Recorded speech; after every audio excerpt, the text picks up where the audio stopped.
I'll react if I had to. Put some things in the past too, and don't let them distract you, but react if you have to. I'll react if I had to. Put some things in the past too, and don't let them distract you, but react if you have to. Yeah. React if you have to. Yeah. Don't know the time, yeah. Just know that I'm, yeah, one of a kind, yeah. What's on your mind, yeah. Well, hard to find, yeah. Beautiful mind, yeah. Still in my prime, yeah. Just know that I'm here. It's cuter than my styrofoam We're on, by the cup. way. I love it. It's our soft open. I'm into it. I love a soft open. Better than a hard open. And a hard on. Ah! I fit in here. Welcome. Somebody else to say it. Can't believe Chris didn't. Morgan Coyner, Pondoff Anonymous episode something on season something. Wow. Season 3. I know it's season 3. Episode either 23 or 24. And I should know that because I put a best of together yesterday. Yeah. So I should know the exact count. Don't shit on It yourself. doesn't matter what number it is. It's going to be the best episode. It could be number so. 1. I'm screaming. Exactly. Yeah. Let me set my timer, but I am really excited. I've been excited for this for weeks, at least, because you booked your trip about 2 months ago. Pretty quickly, like Holly was like, "Are you available this date?" And I said, "Sure am." She said, "Great," and I booked the flight that day. Nice. Yeah. I love that. So I'm So- excited. So Morgan is really close with our friends Chaz and Holly. You know, Chaz from Needed to Hear That for the listeners. And his beautiful wife, Holly. So gorgeous. And I met Morgan over a year ago. Yeah. The dogs, Gloria sniffed you Yeah. up and down. Licked me everywhere. Yeah. Mm-hmm. Love that glow. Yeah. She loved to be right up on you. Mm-hmm. And so that puts me in the time frame because they're 2.5, so it's within, but it was a year probably that you were. It was the only reason I know exactly when it was is because last year I came out here. Chaz and Holly's anniversary is the same day as my birthday, and I actually flew out here on our birthday anniversary. How fun is that? So yeah, What day? What is that day? June 19th. So you recently had one. I did recently have one. Did the people that you work closely with remember it on that day? Yes. Shut the fuck up, bro. They Shut the did. fuck up. How was your 25th birthday? My 25th. I do not remember it. I'm screaming. I'm trying to. I'm 34. Okay. Okay. Well, you don't look a day Yeah. over 25 is what's always saying. I know, and I'll take it. Listen, I will tell you the night of my 26th birthday, I woke up and I looked in the mirror and I had mascara smeared under my eyes. I looked pale and sickly, and I just remember looking in the mirror being like, "Oh my God, Girls it's in the happening. city. You're getting old. Oh, You're not bouncing back the way you used to." and you're not on I mom and just dad's insurance anymore. Oh, I got kicked off of that that's a a long good time point. ago. But That's no, a whole not part of the story. Yeah. well, but not even that. My dad, my college graduation, shook my hand, gave me a $500 check, and said, "Don't ever come ask me for money again." Oh, very nice. You said I was like, funny joke. Okay. And then he said, "And go ahead and let me know when that employer insurance package hits so I can get you off mine." Oh boy, he wanted the bird is out of the nest. Youngest of 6. He was like, "Be Okay. gone." That's fair. So you have 5 brothers and sisters. Yes, I have 2 half brothers, a stepsister, a stepbrother, and then 1 full biological sister I share both parents with. Is this the sister we were talking about pre-show? Yeah. The swim meet? Yes. Got it. Yep. 15 nieces and nephews between all that. I mean, Perfect. we've done our part to repopulate. Your sister sounds like she's a perfect, plain little Jane. God bless her. She's the best. Yeah. She is. Shout out to sis. Whoa, you're probably the cool aunt. For sure. They Screaming. cuss because of you?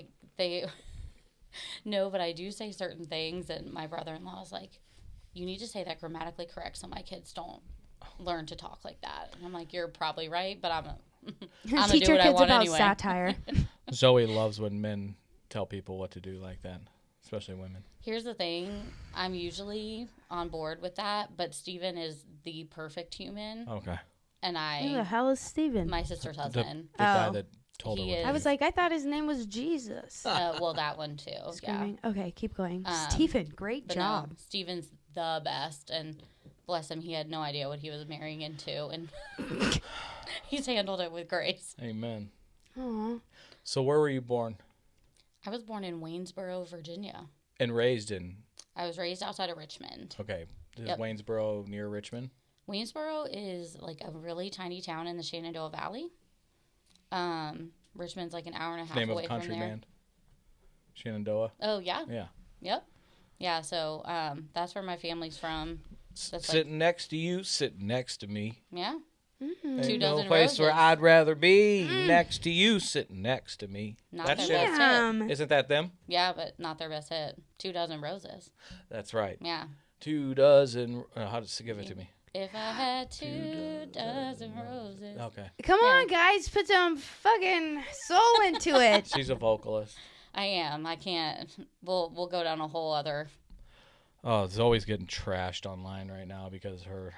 'Cause She her only voice. even because of the Mount Rushmore of female vocalists, and she only said 1. She didn't even get 4 out, and they just are screaming. trolling her a little bit. You know what? Let them talk. That's what I'm. I don't have time for the internet. Somebody I'm too that said old. they need to take her mic away. When I clicked on his profile, it was the first thing that came up. He put on his profile was scripture, John something. One of Well, the that's famous John. unsurprising. Right, truly. Unfortunately. I give And Jesus I bad take a name. deep breath Yeah. and I say, "Empty me myself and fill me with you, Holy Spirit." And I let it go. Bless and release. You really did have a nice That's weekend holy. at the Fish concert. Oh my Because God. let me tell you what. I say, Jesus, you better get him before I do. Amen. My mom. I am not that kind in my prayers. Oh my I say, God. fix her ugly haircut, please. Amen. I'm screaming. And have somebody tell her, or else I'm going to. Right. Get it. Send And her a I- sign. And God, I Before won't I'm say the it with sign. grace. Dude, my mom used to say, "Dear God, please give me the spirit to shut up." And that would be it. One of her friends I Facebook probably messaged should me. Pray that. Yeah, right. I forgot. I was like, Dear God, give me the spirit of shut up. I'm gonna pray that prayer for you sometimes. Mm-hmm. I think Ashley might pray that for you. I'm scared. It's like the serenity prayer, but like short and sweet. Just Yeah. let me shut the fuck up, please. So Richmond, you ever been to the racetrack? The Southside Speedway. NASCAR race on Saturday nights There's- on the lights. So I grew up like 5 minutes from the Southside Speedway, which I don't think is like the main racetrack. But that is the Nah, main I went racetrack. been to Colonial Downs, Okay. the horse track. Yeah. Yeah. How'd you do? You know, Hit a couple tries. not great. Box trifectas, baby. We did used to bet on NASCAR races as children. You're from Virginia, of course you did. Yeah. Well, okay, fair. I don't think I'm like that country, and then something Denny like that Hamlin's comes from out of my Virginia. mouth, and I realize I'm a little more country. And than you I even thought. went further south. I did. Well, North Carolina's light. I've lived in Georgia, Alabama, and Tennessee. Gosh, you've hit all the SEC states. Yeah. So, Who's your school? well, I went to Virginia Tech. Oh, you So are. I'm an ACC girl. All right. But when I moved to Alabama, I was told you pick a football team here. And my best friend at the time, her parents were Auburn grads. So I was gonna guess War Eagle. I was an Auburn girl. Did you go to games at Virginia Tech when you were there? Oh yeah. When that's where they play Enter Sandman, right? Mm-hmm. That look. I mean, I've seen it. It looks awesome. It's One of the best so entrances. fun. Yeah. Oh yeah, it's the best. And I actually went back a couple years ago, and like the game got rain delayed, and they didn't do it, and I was like, why am I even here? Were you there for the shooting? I was my not. God. You read my I mind. I was there for a shooting, but not the Not the shooting. That was in 2007, and my I cousin got had there just in graduated. 2010. Okay. Yep. So I heard at Vatech there's life before and after. A lot of things changed.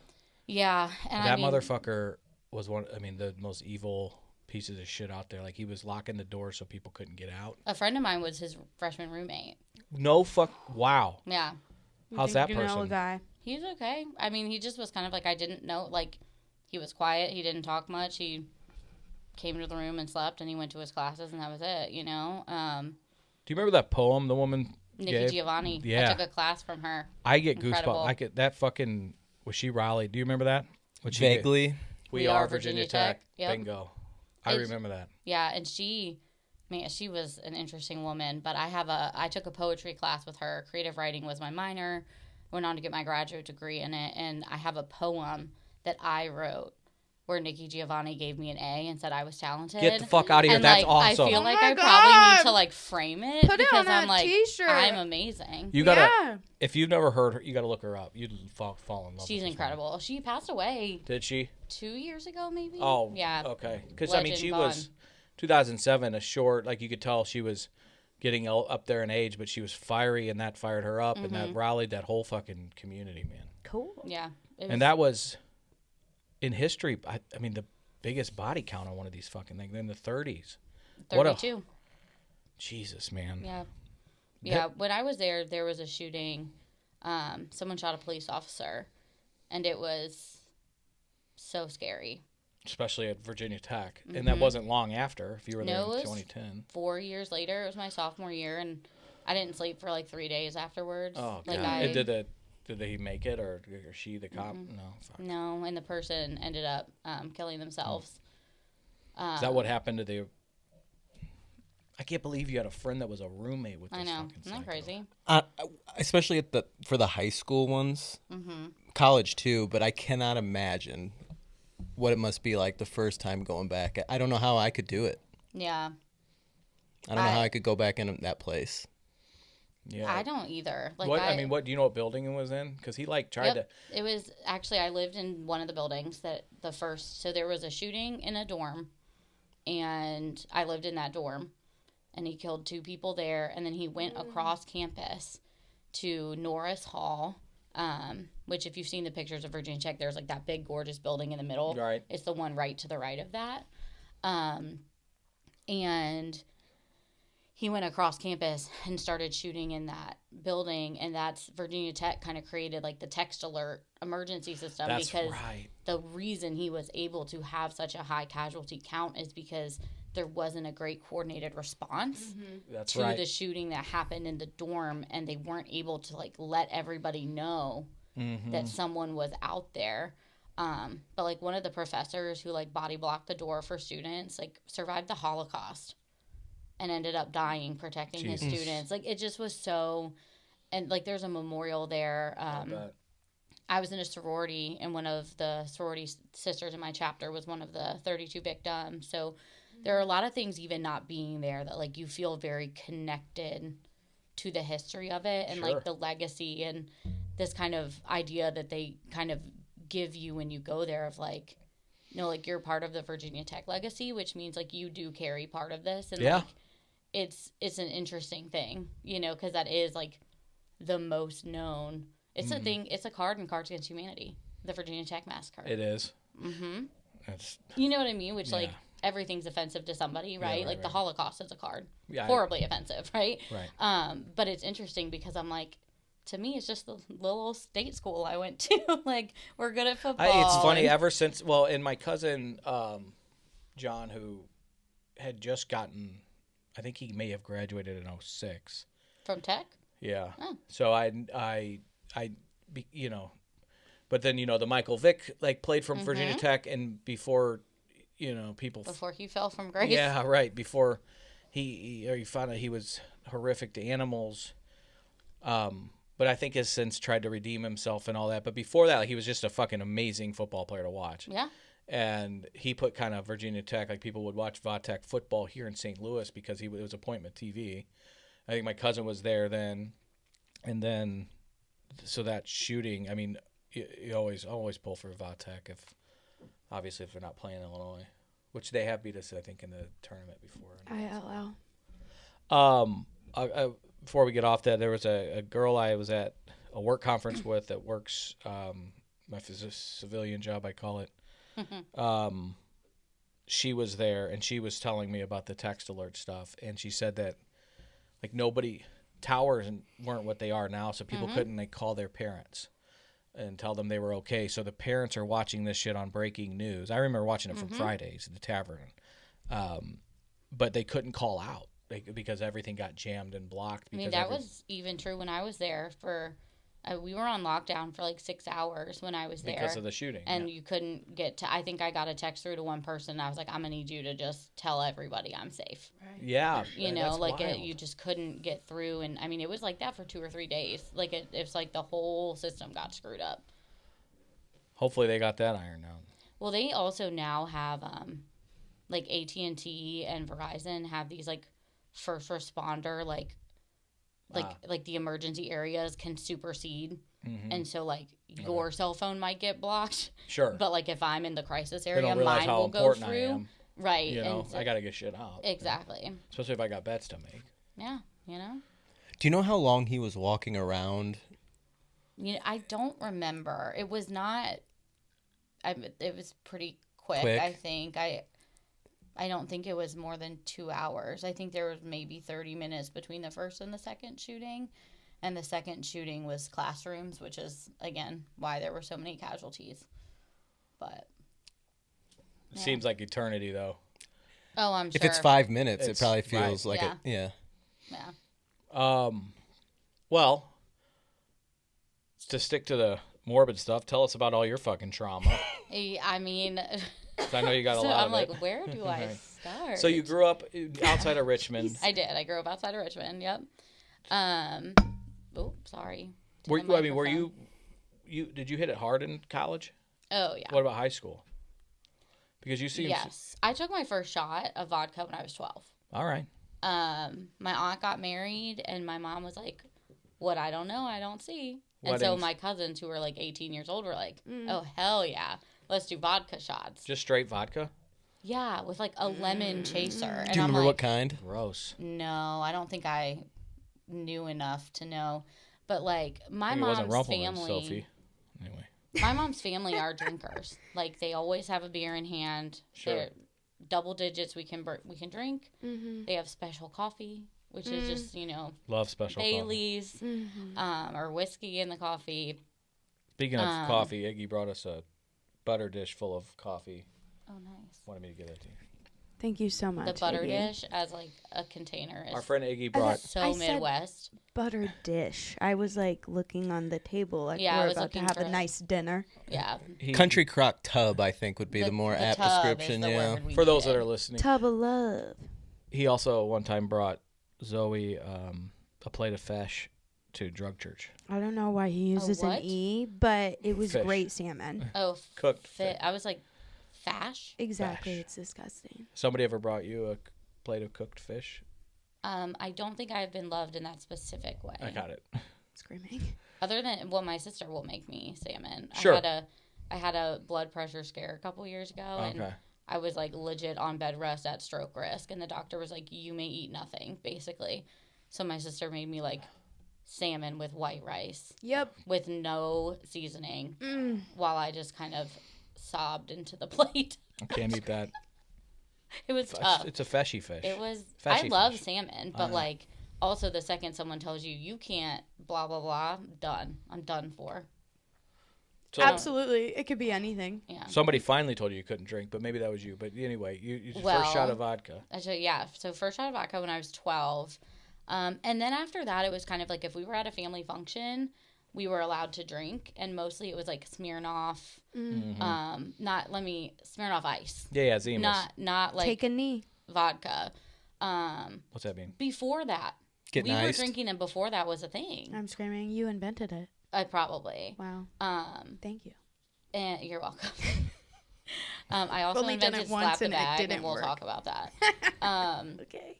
But yeah, it was like just a super normal part of like my family's get-togethers. Sure. You'd fit right And in like Belleville, where I grew I up. loved the feeling of like Loved being it. so silly and goofy, and it's like, oh my god, what funny thing are you gonna do this time? Like it was Some very like attention, innocently yeah. fun. Sure. And I went through a phase in high school where I was like, I'm not drinking. Like, I'm better than these fools. Screaming. And then one night we were at a party and a girl went missing. Oh. Shit. And I was like, fuck this. Because I was the only sober person there. And I was like, I'm not taking responsibility for this. So I just got drunk. All right. And actually the next morning I went home and I was still drunk. And my mom was like, oh, we're going shopping today. And I was like, Awesome. oh, okay. And like, we're at Best Buy and I'm like running the cart into displays. Nice. And like, and my mom just looks at me and is like, are you fucking drunk? And I was like, no, Mom. And she goes, you smell disgusting. Sure. And it's obvious. And I was like, are you mad at me? And she was like, not really. And like, you know, like it just wasn't ever. Can we close the loop on the missing girl? Oh, yes. Thanks. Thank you. She, not a great end to the story. Oh, she fuck. was fine, Okay. but she had gotten stressed out because her parents checked the mileage on her car. And she had said she was going to someone's house who was Ooh. further away. So she went and like did a drunk joyride around the block. She was safe and no one got hurt, but don't drink and drive, right? Like it was rough times. Check the mileage. I was Yeah. also hung up on that. Yeah. That's interesting. You wanted to know what happened? The missing girl. Well, yeah, but also the checking the Checking mileage mileage. feels extreme. It's like And I'm like, it's not like she was like a huge troublemaker. I think her parents just were real helicopter. intense. I mean, that's that's Yeah. that's It's like now, like Just real before that. intense. Yeah, I didn't consider what they did before the like Life 360 Right. app. It's It like, was a lot easier to get away with shit. Like we just. I say- mean, but there's still we had a a way. friend who his dad was deployed, and his parents were divorced, and so he would tell his mom that he was spending the night at a friend's house, and we would go to the dad's house. And we would put black trash bags up on all the windows, and we'd all park a couple streets away, and we would like throw down at this house every weekend. Totally. Because his dad, I'm like, well, your dad's fighting for our country in Iraq, and we're just Fucking- lighting it up at his house. fucking every- orgies and gangbangs all over. Well, this and this house. was also in the age of the original Four Lokos. Ooh. Yeah. Yeah, Rest in I don't know peace. why I looked straight at you. I just felt No, like you could would feel you me could on smell that. it on me. I just kind of felt like, I don't even know your name. I don't Kurt. think we actually Pleasure to nice meet you. you. Sorry. Sorry, I did a good job introducing. no. us. I mean, I'm an great. adult. I could have done I I it. met Zoe? assumed, yes, Oh, we you did did. meet. She introduced herself, adult, not adult, Screaming. right? It's not the first time he's gotten that. No, yeah, I just was like, Kurt's Shrapnel? gonna feel me If on the you- Four Loko. I just knew it. God, I loved those things. What in the hell? Whatever, like the fact that they let us put those in our body. Oh my yeah. God. Yeah. Wait, you like the taste of them? I mean, like is a Here's the is thing. a spectrum of a word, but yeah, Yeah. they were fun to throw down. Okay. Here's the thing that I'm like, here's how I should have known I was an alcoholic. It didn't matter if I liked it. Yeah, I got a mission, and it's to be drunk. I don't gotta like what I'm drinking. Like my brother was telling me all about this new like whiskey smoker he got, and you do this and you pour the whiskey and you put this thing on it and you do this and you wait 20 minutes.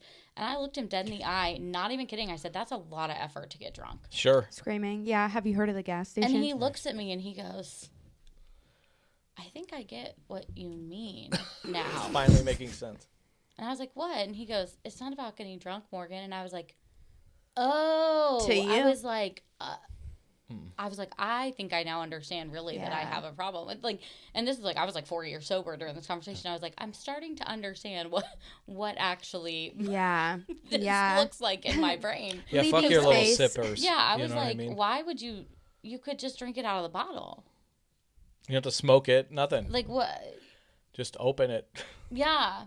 I didn't know you could put a cork back in a wine bottle until I was 22. Screaming. Thought you had to drink Wait, the you whole can bottle. you can Okay, do that? You can. Classy of you. Like, Yeah, and I would drink cork it all. wine? I Can don't. you I get don't the waste cork alcohol. out of the wine bottle Can I? with the napkin, with the cocktail napkin? I can barely get a cork out of a wine bottle with a corkscrew. Yeah, I got it. I've ruined many a bottles of wine back in the Yeah, day dog. because I couldn't get the cork out, and I'm jamming it with a knife. And then you just shove it in there, and you're like, well, You are a That's Four where we're at Lokos now. guy. the wine. I never was a wine guy. The wine wasn't even for me. It was probably just at like a dinner party where I was Yeah. like, yeah, I'll open it, and then regretted immediately saying that. yeah, let the adults do it. Yeah. So do you take? Did you took Spin-off this only. high school drinking into college, but it didn't get in the way yet? No, I mean it was really my freshman year. So I was raised Catholic Sorry, and was really involved in the church. recovering Catholic. I'm sorry, I didn't no, mean to it's say Well- that. just that I almost said it and then was like, Zoe, please. Well, don't worry, because And then I you too said am recovering. Right. So, my freshman year of college is when I feel like I really like met Jesus and was like, oh, this is what faith can look like. And so right you you'd like after her. that, I got into a campus ministry that for all their well intentions, just rubbed me the wrong way for many reasons. And they were very much like, alcohol is a tool of the devil. Yeah, purity culture. And he will get you with it. You ever been to purity camp? No, but Zoe. I did make a pledge to save myself till marriage. Screaming. I've done it. I shouldn't ask. I broke it at 20 Okay. years old, and I feel pretty proud I lasted that long. I'm just saying that's pretty good. Yeah. But yeah, so I found Jesus and was like, I'm not gonna drink because I'm so holy. And that's what they told me that he wouldn't like, and so I'm not going to do Right. it. It's like, And like, I just like I decided this was gonna be my whole identity, you know. And then my second Blacksburg, semester, right? yep, Yeah. second semester, freshman year, I joined a sorority.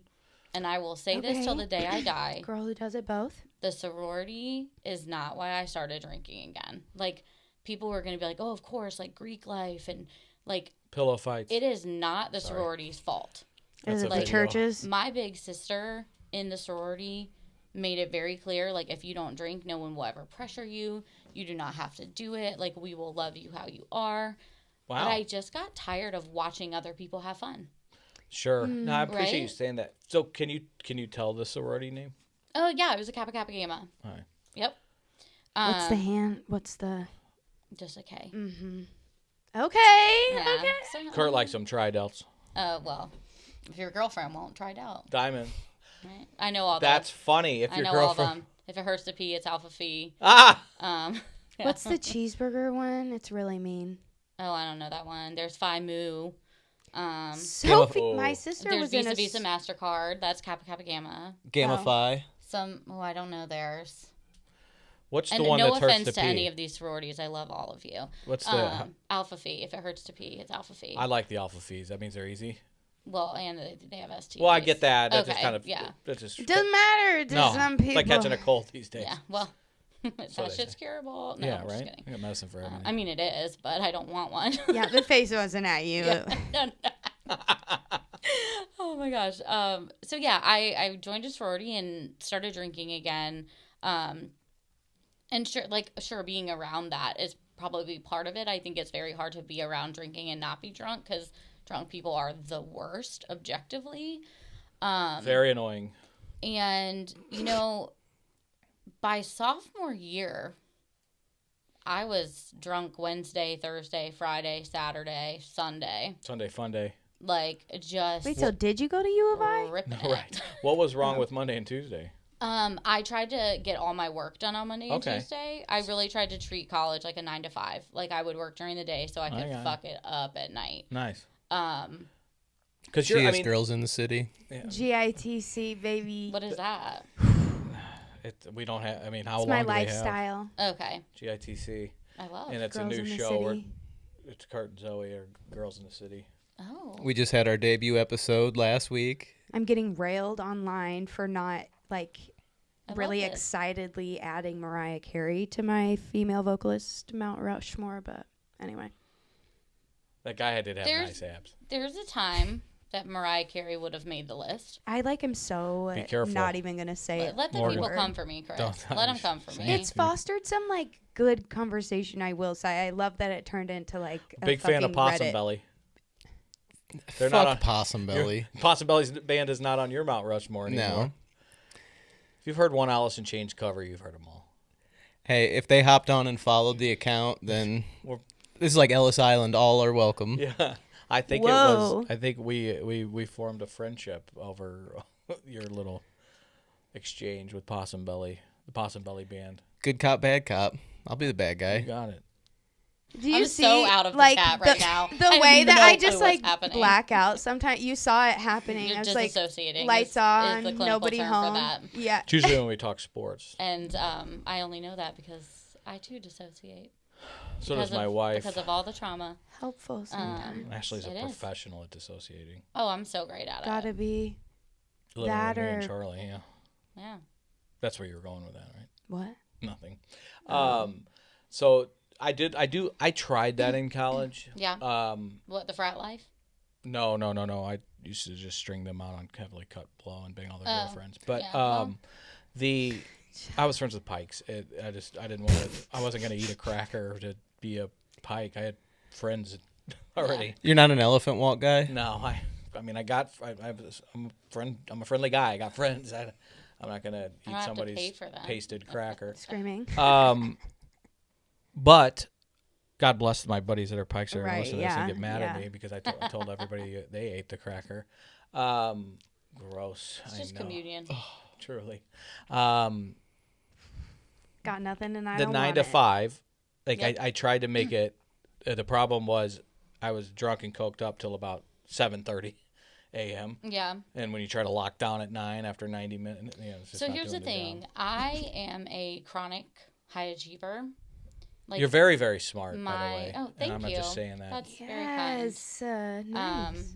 Very kind of you to say thank you. I just had to be perfect. I think it's like grew up with divorced parents and like needed to just prove that I could do everything. And so I was not, I had a 3.9 in college. Like for Damn, being a girl. raging alcoholic, I really killed it. And the only reason I have a 3.9 is because I earned a B in math because it was hard, and I earned a B in Latin because I was so drunk on Thursday nights I rarely made it to Friday class, and there was an attendance quiz. And after about 7 family emergencies, my professor called me into his office and he all your said, grandmas had died. Yeah, you can only lose so many of them. here's the thing, I'm not specific. I have a family emergency. Okay.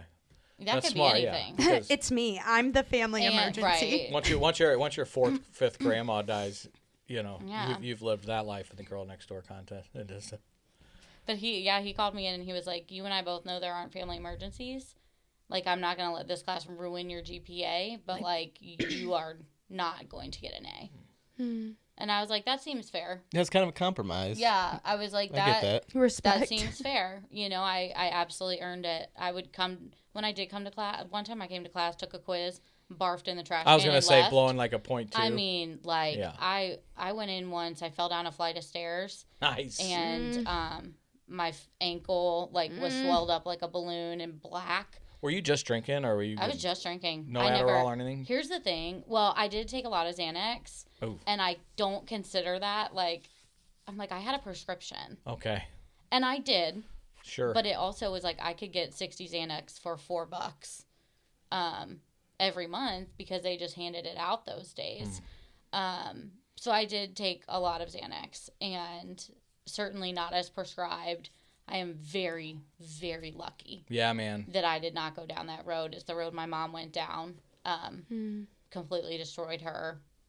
Let's And- talk about that a little yeah. bit. So put a pin in your Yeah. junior, senior year in college, but you're an adult child, is what I would I say, am. right? Tell us a little bit about your mom, if whatever you're comfortable. Yeah, I mean, my mom was a single mom, so my parents were divorced. They lived 3 hours apart. Oh, really? Okay. Mom had main custody, and so we lived with her year-round. We saw my dad once a month. Was he like a growing rock up. and roll star? No, he was an insurance Sorry. broker. He was an Yeah. old dad. He was 18 years older than my mom.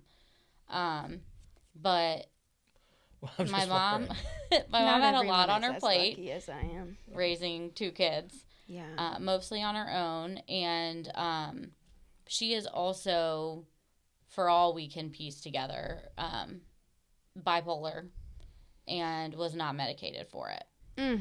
And so my childhood, we don't have access to her medical records. HIPAA extends into death, and she did not have us as her HIPAA contact, so I will never know if she actually was diagnosed.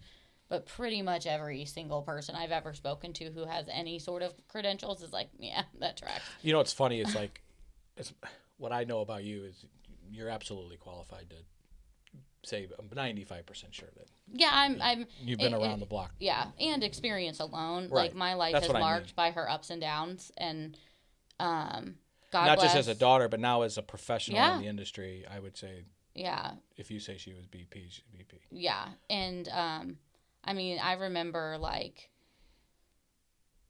manic episodes. I remember like where we would be like, get in the car, we're driving to New York to go see our friends, and I remember she wouldn't leave her room for 6 days, and God bless my sister Taylor. She's 17 months older than me, so she was just as much of a child as I was, but she made sure we had dinner, and she would wake me up for school and get me ready. Like, I always say, like, I'm really lucky I had an example of secure attachment. I had Taylor, and Taylor didn't have anybody, you know, and God bless her. Like, she... Is Taylor mom, the swimming mom? Yeah, Taylor's mom of 3 girls. And she, I think, protected me from a lot of things. God, like, wired realize. her matriarchy. Oh, yeah. Her head I mean, and we had some weird, like, kind of like voodoo sister moments. Like, I was in choir in high school, and I messed up on a solo. She's choir. And, like, Taylor didn't go to that concert. But the second I walked in the door, she was, like, waiting and just, like, wrapped me in her arms. It was like I knew something went wrong. Oh. Like, we just, like, like, she's home, right? Yeah. Like, wherever. She was the Where one. is she now? She's in Raleigh, so she's the reason nice. I moved to Raleigh. Okay. Yep. Got it. I just couldn't be away from her anymore. And I her love kids, that. her perfect babies. Oh my God, they're so cute. Sophie, I hope you're listening. I can't even talk about them. Like, they're so perfect, and I love them. And so I And we like couldn't be away Steven. from them. Steven's we love perfect. Steven. Okay. Steven and I, like, hang out when Taylor's not home. Like, he will be like, it's 10 p.m. We He's your should Bill. probably go, like, hang up the TV. And I'm like, yeah, let's do it. And Taylor's like, okay, jokers, I'm going to bed. And me and Steven are, like, up till 1 a.m. Like, you know, like, he and I are very close. And I'm very lucky for that. She married a good guy. But, So was mom, so mom's self-medicating? Mom's whole, when I was growing up, Mom smoked and Mom drank. Smoked weed? Or Well, ciggies? I would say yes, but I didn't know that at the time. Okay. She definitely smoked cigs. And when she quit smoking, she quit drinking. Interesting. But she had a boyfriend who was a raging alcoholic as well. And so they drank a lot together and would bring us along. We would, like, go to his house, and them and all their friends would drink, and we would play with, like, whatever kids were there. All the parents would be drinking and partying. All the kids would be, like, drinking our sodas and playing pool. And after that relationship ended, she quit smoking and she quit drinking. And that was great for a while. She was a gymnast growing up and tore her ACL when she was 14. And the doctors, this was in, like, the 70s, essentially took out all the connective tissue in her knee. And so for 30 years, it was just, like, bone on bone deteriorating. And so at 45, she had a knee replacement. And she was prescribed opioids. Yep. And so that's kind of where, as far as we've been able to track, like, it really starts. Now, before that, she was prescribed benzos for depression. And this is where, like, I kind of wonder if she, like, had bipolar and knew she had bipolar, but, like, didn't tell us. Or if, like, we really just were out here prescribing Ambien for depression in the early 2000s. You know? Both and. I'm worried that you didn't have to say much to get Right. Well, and I benzos. think about me in college. Like, right. I'm having trouble sleeping. Okay, Oh, here you here's go. 60 Xanax. 60? That's what I don't know shit about Xanax, but when you said 60 a month, It's I a was lot. like, Morgan the plug over here. You're popular. I cannot confirm or deny Screaming. any Popular allegations. with or without 60 Xanax. Is Ambien a benzo? You know what is funny? I don't actually know, but I consider it a benzo. Yeah.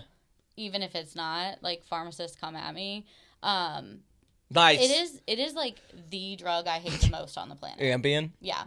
Ambien should not be used outside of a hospital. Like, it will fuck you up so bad. It you know, we go down sort of the road. Like, my mom started using opioids.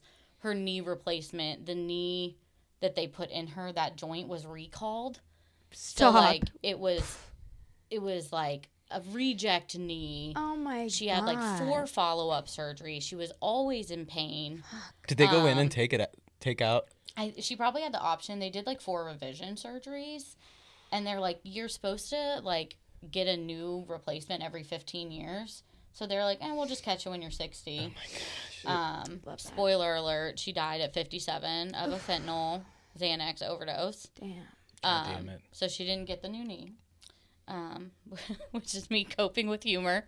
Listen, I never know if I should laugh, but That's I thought my- it that's was. my play. Always laugh. Yeah. I don't think Ambien is a benzo, but it's a fucking highly addictive, powerful sedative. It's horrible. And I've heard people tell horrible. stories of Ambien that remind me of stories that I have from doing Xanax Yeah. recreationally, Well, you know. And like my mom, so I I applied to grad school and like had finally figured out where I was going to go to grad school. And I like told my mom by giving her a shirt. It said like Georgia College Mom. Cute. And she was like, "Okay."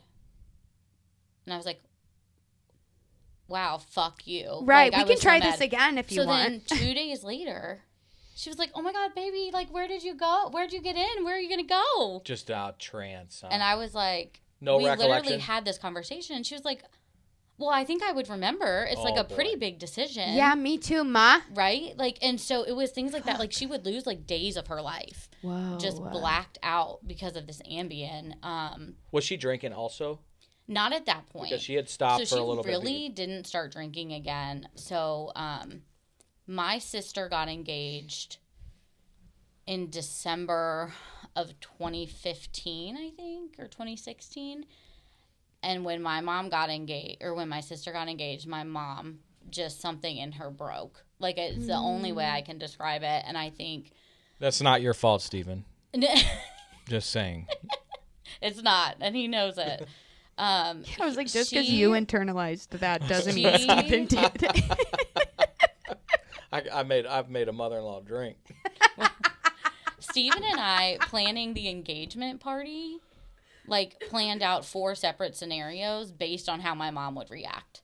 If Linda Nice. reacts this way, we will do A. If she reacts this way, we'll do B. Boy, that's codependent. If she acts this way, we'll do C. And then even that night, so mom got engaged, or Taylor got engaged, and mom, like, Stephen and I had told her, we are going to come by the house. We want to celebrate with you. We're going to have champagne, and then we're going to go out to the bars with our friends. Well, my mom is like 3 glasses of champagne in, and she's like, "Oh, you guys don't want to hang out with me? You want to go to the fucking bars? You didn't invite me to the bars." And we were like, we told you this. We prepped you. And so at the time, we're like, 3 glasses of champagne should not do this to you. Like, Right. and we didn't It's our really first 3 realize. glasses in a while. Well, but she was on benzos Yeah. and opioids Right. and drinking. And that combo will do Yeah, I mean, wild things to you. And so that was like December, like, let's say 10th. It was early December. And every Christmas, like the week between Christmas and New Year's, our family would go to the beach house. I say we didn't own it. We rented it. I was like, to the beach beach house. to It was a beach house. a beach house. I don't know why I said the. We're we're not just rich. taking the boat out. Yeah. But Taylor was talking about her wedding, and she was like, I think I want to, like, I think I want to wear cowboy boots. Like, I think I want to get married, like, on a farm. And my mom said some smart aleck comment about not liking the boots idea. And Taylor looked at her and said, "It's my wedding." And my Love Taylor. mom lost it. Whoa. Lost Is it. there some borderline in there? Probably. Probably. And she just was like, Poor "Oh, mom, well, I guess I'll just kill myself if you don't want me at the wedding." Wow. Oh, fuck. And we Yeah, were that's like, Yeah, I was borderline. like, you give her. yeah. And I mean, she was like, she was super drunk My borderline scale's getting good. because we're with our family, and we always drink with the family. And she's just, I mean, we took her keys. She's cussing us out. Did she Like- get physical? No, no. But I remember going down, like, Taylor and I were like, what do we do? Like, she's clearly having, like, some sort of, like, not psychotic break, but, like, clear mental breakdown. And, Yeah. like, how do we, like, we took her keys. We weren't going to let her drive home. But we were like, do we call 911? Do we, like, take her to the hospital here? Do we get her in the car and take her to, like, Tucker's, which is, like, the psych hospital in Richmond? Like, and, like, our whole family was like, we don't know. And I'm like, I'm 23. Could somebody take the lead here? Right. Like, Was it Taylor? no, I mean, both of us were kind of just like, we don't know Yeah. what to do. So we waited until we thought she was sober enough, when we gave her keys and said, go. Good Good for you guys. Like, in the way of, like, even you didn't know what to do, but, like, at the end of the day, it's like, yeah, it's not your, there's nothing else you can do. Yeah. But I feel like it's a hard place because, like, she was a single mom. Like, we were, like, So much we were like empathy. Gilmore Girls. Like, it was the three of us. We were the Coyner girls. Like, it was the three of us, and we were her whole world. She stopped her whole life to raise us. And, like, when I left for college, she had a huge depressive episode. And one of her friends called me and was like, you need to come home and, like, go to college near here. Like, your mom's not well Yikes. enough for this. Like, you did this to her. And Oh my I remember calling my stepmom being like, and my dad and stepmom got married when I was 4, so very close, very familiar. And she was like, Morgan, like, kids grow up and they leave. Your That mom is what struggled with some kids transition. do. like you are Yeah, not. I mean, and she built her world around us, and I don't think she was prepared for us to leave home, and it was hard. And I, like, Impossible. Like, I'm able to look at it and say, like, me leaving was the trigger, but that doesn't make it my fault, right? But it you've done certainly was some the work. fact that I was leaving that Sure. sent her. Mm-hmm. I just know now that Is this that a it wasn't healed my Morgan fault. saying this, or how long did Yeah, it take you to get here? It took me a while, and I think it took, honestly, years later. My dad got really sick, and he was on life support in the hospital, and I was going every weekend. And my stepmom finally looked at me and she was like, you're 23 years old. Go hang out with your friends. And I was like, no, I have to be here. And she said, you actually don't. She was like, you're 23 years old. Like, your life is not going to be taking care of your father. You're going to live. You can take care of him. You can help. You can come. You are always welcome here. But she was like, you also deserve to live a life as a young adult. And it's important to me that you, like, have that permission. And I think it was, like, that situation that made me be able to look back and be like, yeah, kids leave. We leave and we build our own lives. and it's healthy. Yeah. And, like, we will do anything. Some people not. Relationships with parents are hard. But, like, I would have done anything for my dad during that period. And really the only thing he wanted was for me to go live my life Right. Yeah. and be, like, the grown-up he raised. yeah. Yeah. And did you? I did. Yeah. Yeah. I mean, there were a couple things. Like, I didn't go to my friend's bachelorette party Because why? because my dad was on life Because then he support. was sick. But after he was off life support and he was, like, in a rehab center, I was like, okay, like, he's not going to die tomorrow. Like, I can go, do some of these Yeah. life Sure. things. Your And- stepmom's a real like protagonist in your story. I'm hearing. At least so far, Yeah. from what we know. I'm Yeah. hoping the shoe doesn't drop. With Yeah. her. The shoe doesn't drop. I think just she's married now, and we're just Okay. not as close as we used Sure. to be, I think. But no, my whole life, I mean, I think she's the person who, like, taught me how to use a tampon. Like, you know Yeah. what I mean? Like, there are, like, some very, like, foundational moments Who that I taught you, shared Chris? with her. Sorry. It's I know okay. you have a son and you don't have to deal with I'm that 12. and whatever. me. But it's there's just, like, some crucial woman memories You got it. that are with Lucy and not my mom, for sure. I will like. I don't. My mom taught me about periods, so you're welcome for that. Thanks. We can keep on going. I taught Chris about periods 2 weeks ago. She sure did. Absolutely. Before we go too Yeah. far, did Taylor end up wearing the cowboy boots? Yes. And mom ended Love. up loving it. Good follow up. Let Yeah. me and I don't want to. I feel safe doing this. I don't Yeah. like to put God in your story, but it is. I do see like how because a lot of times can fill gaps. Oh God. Your mom was unwell, and there was a grown up in the room eventually with your stepmom being a voice of reason, and that I'm really grateful you got to hear that wisdom and were able to receive it. There's a lot of difficult relationships out there with step parents and those types of situations. So Well, and if there's a silver I lining, mean, when mom had her breakdown that December, I flew back to Georgia early. Georgia College. Georgia College, Milledgeville, shout out if you've heard of it. I flew back early because I was like, I can't be here. Sure. Like, I cannot be here. Yeah. And I just remember getting to my dad's house and, like, Lucy had like soup in a pot, and she had like my favorite cherry pie in the freezer. And it just was like I was like coming home to a place where I could be a kid. Even though I was a grown up, right? Like you're not taking care of the adults not the there. parentified child. Right. Yeah. And I don't feel like my whole life was like us taking care of mom. I definitely I do remember always worrying about her. Like from a fairly young age, I was pretty sure one day I was going to come home and find my mom dead. She was really sick. And I thought it was going to be suicide. Like I really was convinced that was going to be the story. Like so you prepping yourself for the worst from a young age. Yeah. And so like when she died of an overdose, like there was a part of me that was like, that tracks. Like it just felt so true. Like what, like that preparation as a young girl in and of itself is robbing you of a childhood. Like, you know, it's already flipped everything. Which like I did not know until my mom died. Mm-hmm. Well, like sure. I thought I had a great childhood. Right? I thought my stuff was like, I was like, nothing bad ever happened to me. Right, I have divorced parents. But I had divorced parents who were friends. You still, you like, still, as you explain it, call it the Gilmore Girls. Like you still are highlighting the love was that my was girl. There. Like literally, people would laugh in high school because like I'd answer the phone and be like, "Hey, girl," and they'd be like, "That's your mom." Right, you're like calling her by her first name. She is my girl. Yeah, Linda. Like Linda was my girl. Like it is.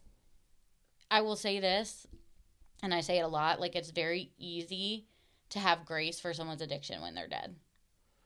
It is a lot harder to have grace for someone's addiction when they're alive. And like they are actively harming you. Like it is, I did not have that grace for my mom when she was alive. Like the week she died, I literally was like, get a fucking psychiatrist or I'm not talking to you anymore. That is like, grace, which was a totally fair right. Get a psychiatrist part, not a boundary, but the get a rule, right, maybe, but someone who needed maybe me saying I'm gonna walk away from this boundary, sure. right? And so, it was totally fair. It was I just don't hear much anger or resentment today. I've done a lot of work. Yeah. And I'm wondering if that's why, like, as you were telling your story about your mom, I was, and I think and maybe it's because, like I said, the way you tell the story, the way I know you and where you're at today, I'm able to, like, feel a ton of compassion for your mom being so sick. Yeah, I mean. Where sometimes people sit in that chair, I get really, like, angry for that person.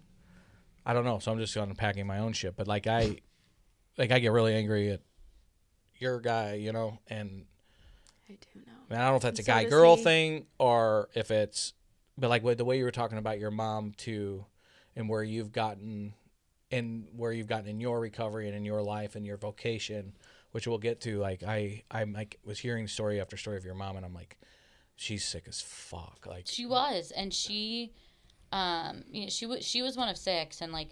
They had the smart one and the funny one and the nice one and the athletic one, and then they had the moody one, and that was my mom. Yes and amen. Oh boy. And she was like, "Why do I always get?" She was like, She was a cheerleader for UVA. She went to the Elite 8.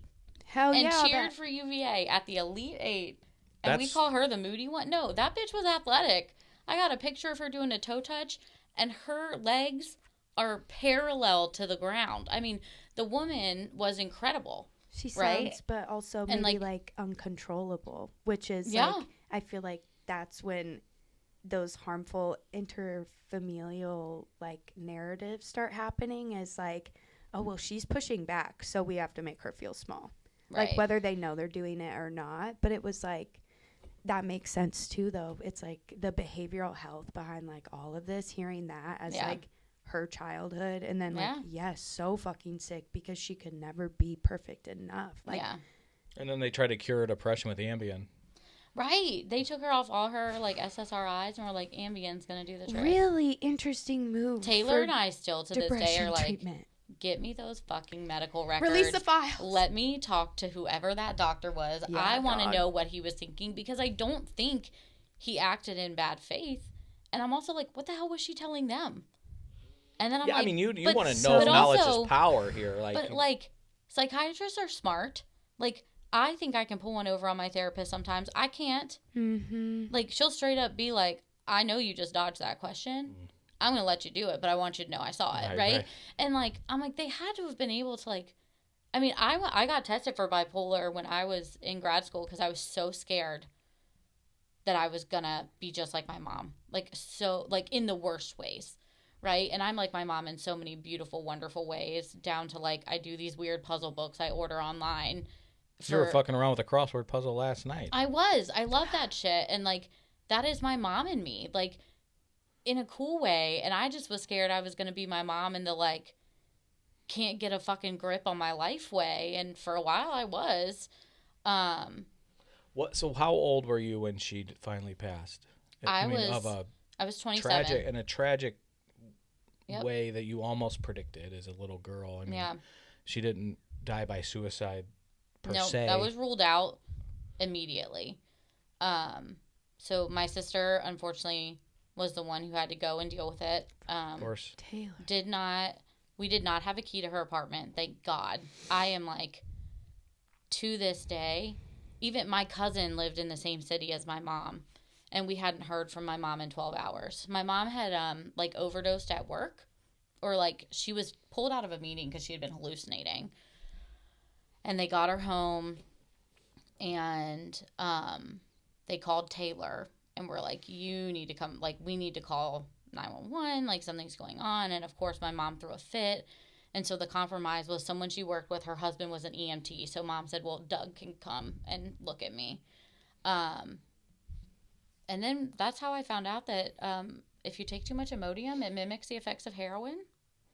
And so that is how she got away with, she was like, well, I was just having some tummy troubles and took Imodium, and the EMT was like, I mean, that does happen, so whatever, you know. So that is, isn't that crazy? Yeah, I didn't know that. And at the treatment center I used to work at, they did not keep Imodium on campus. It's the first I've heard that. I don't know. Yeah, and I don't know. I don't know how much you have to take. How did I may have missed this? Was it the knee injury that got her onto opioids and then fentanyl? Mm-hmm.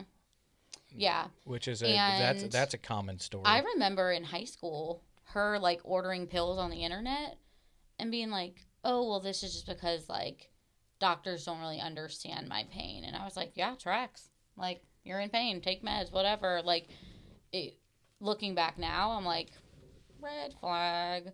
Right. But it was normal. I trusted her.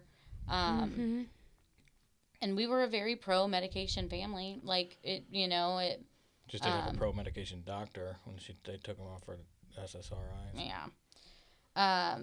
So, yeah, Taylor, we hadn't heard from my mom in, like, 12 hours, and she was not allowed to go back to work until she had a doctor's note. So we're, trying to run interference. I'm in Nashville, Tennessee. Mom's in Richmond, Virginia. Taylor's in Raleigh, North Carolina. Like, Taylor's got a 3-month-old baby. Our father died 3 months before this. Okay. I started a new job and graduated grad school the same week my dad died. Like, there were so many things happening. Are you self-medicating through all this?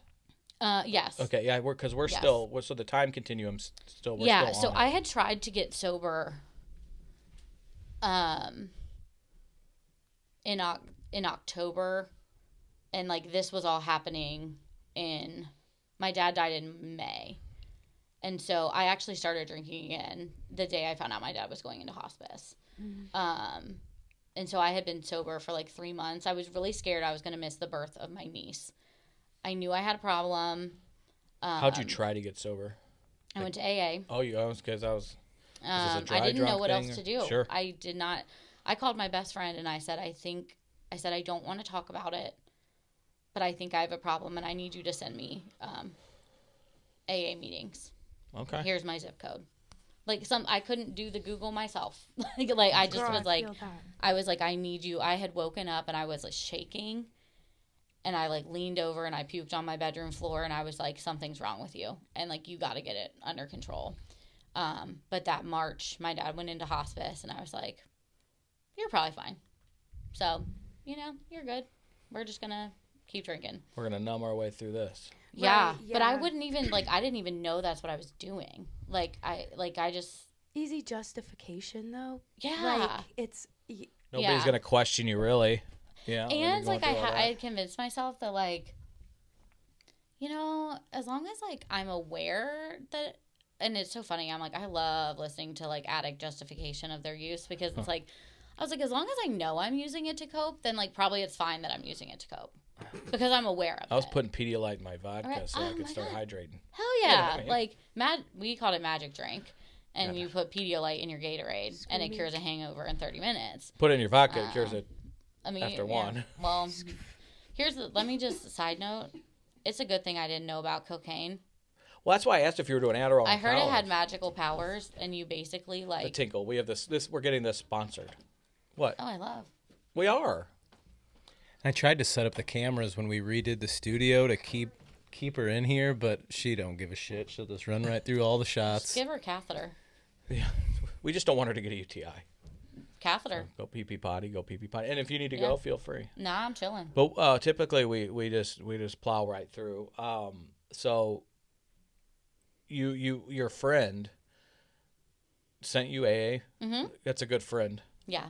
No Yeah. questions asked. Said okay. Yeah. Whatever you need. She Good. was just like, Shout all out right. to that person. And so I went to an AA meeting, and I was like, Did you tell Taylor? no. Did she know? Did she think you had a I- problem?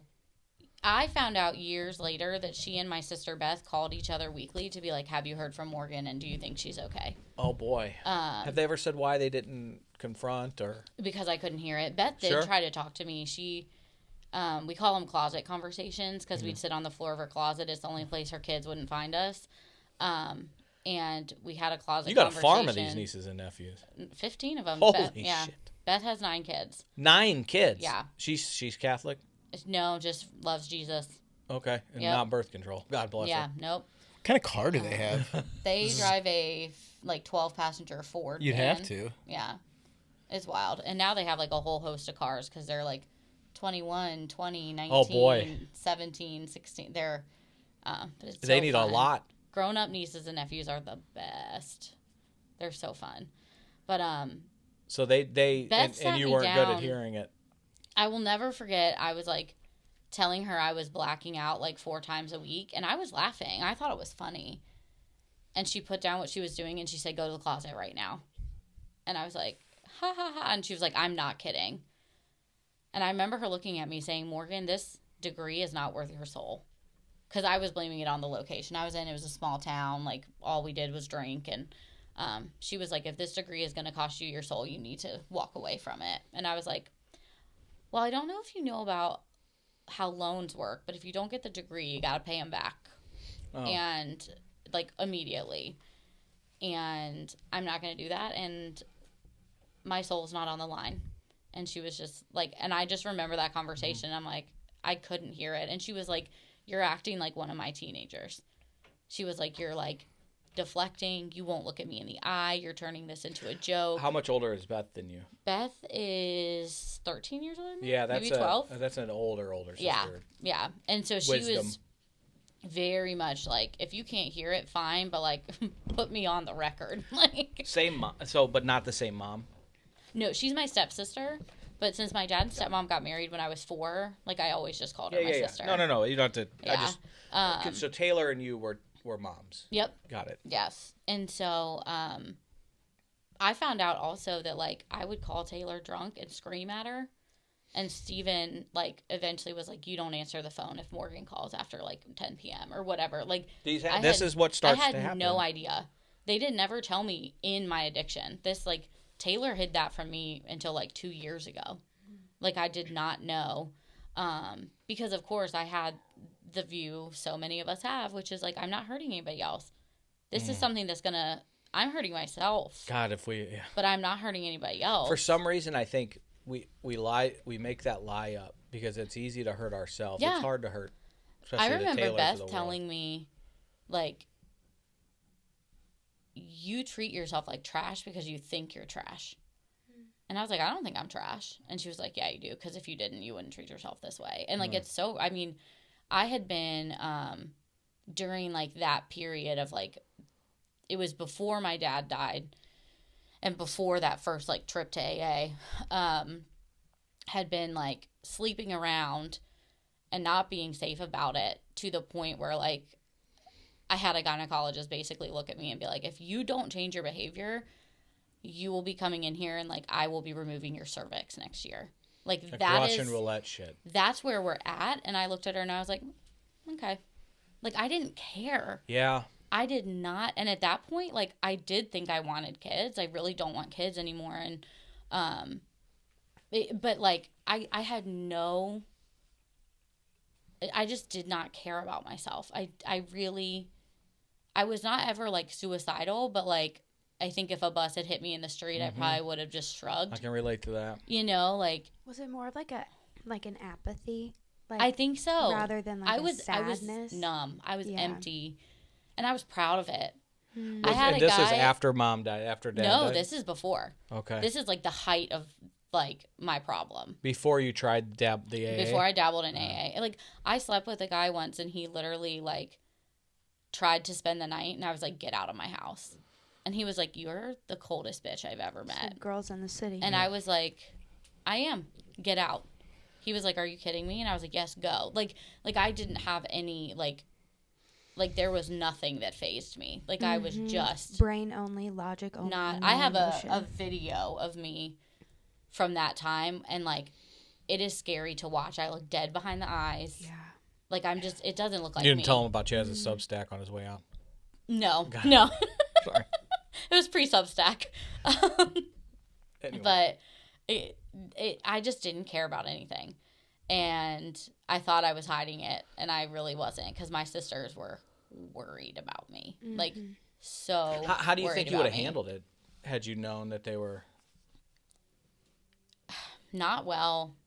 I mean, I really don't like when people tell me what to do, because I grew up being a parent of an adult. Like, I'm like, you think you're going to tell me what to do? Yeah.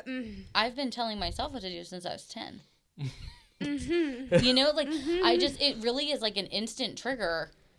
Like, when someone talks down to me, Yeah, thanks. like at work, anything like that, I immediately flip, and I'm like, it is because I am used to being an adult. Thank you for being here. I just wanted to say. Is this all you? Are 100. we trauma bonding right now? Well, Chris is just learning why Chris is my boss. I've been so tolerant and graceful. She had, He's been so nice, when she but was 10, told her dad that time to leave because he was a drunk. My Mad love. drunk, Good for you. well, I mean, I didn't tell him to leave. I told my mom that she should Right. tell him Yeah. that he needs to get out of here. But regardless, Yeah. No, I mean, it's so I don't think I would have handled it well. I look at when I finally started getting those conversations. I did not handle it. Was obvious. I mean, I think we handled it like we handle it. Like, Yeah. fucking fuck you. Tell everything bad about you. Like, Yeah. you got to talk about me, and you got this. You know. Yeah, and I very much also was on this, like, well, you're both married, Sure. so you don't get what it's like to be a single woman in your 20s, which, like, is the biggest deflection on the planet. It has nothing to do with me being single. But it felt like I did. It felt like it, because that's one of the things I was, like, so sad about, was, like, no one loves me. And so I, like... When did it transition? You know. Because Wait. when we were talking soror... Go he ahead. interrupts so bad. No, it's fine. Okay, keep going. Were you going to ask something? No, she was still talking, and It was But it's not okay. a fully formed thought. Yeah, Valid. this is because I'm hearing you two different... I heard college, Blacksburg, sorority, Yeah. Alpha Phi, hurts to pee, drunk. Yeah. Fun. That was wanted to fun have drunk. fun. Didn't want to watch them have fun. Yeah, And now so this cool. is a whole different side of alcoholism. This is when Well, so what I know now is I was drinking way more than anyone else in college.